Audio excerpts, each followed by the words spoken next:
Volia dir alguna cosa de Víctor i li vaig dir, ho diré sense pensar, i clar, ara tampoc. No, és broma.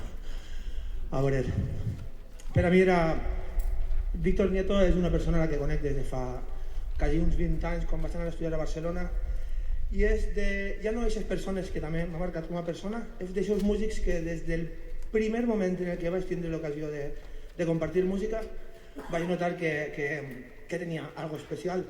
De fet, ja havíem pogut tocar amb ell, però no havíem tingut l'oportunitat de fer un assaig.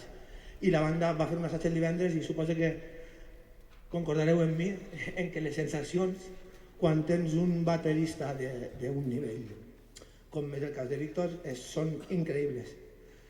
Massa més puc dir d'ell, més que me l'estime com a un germà i que, clar, podria dir que perquè me l'estime dic que és el millor. No, és que, sincerament, jo no he tocat a ningú que s'acosti mínimament a com toca la bateria Víctor Nieto.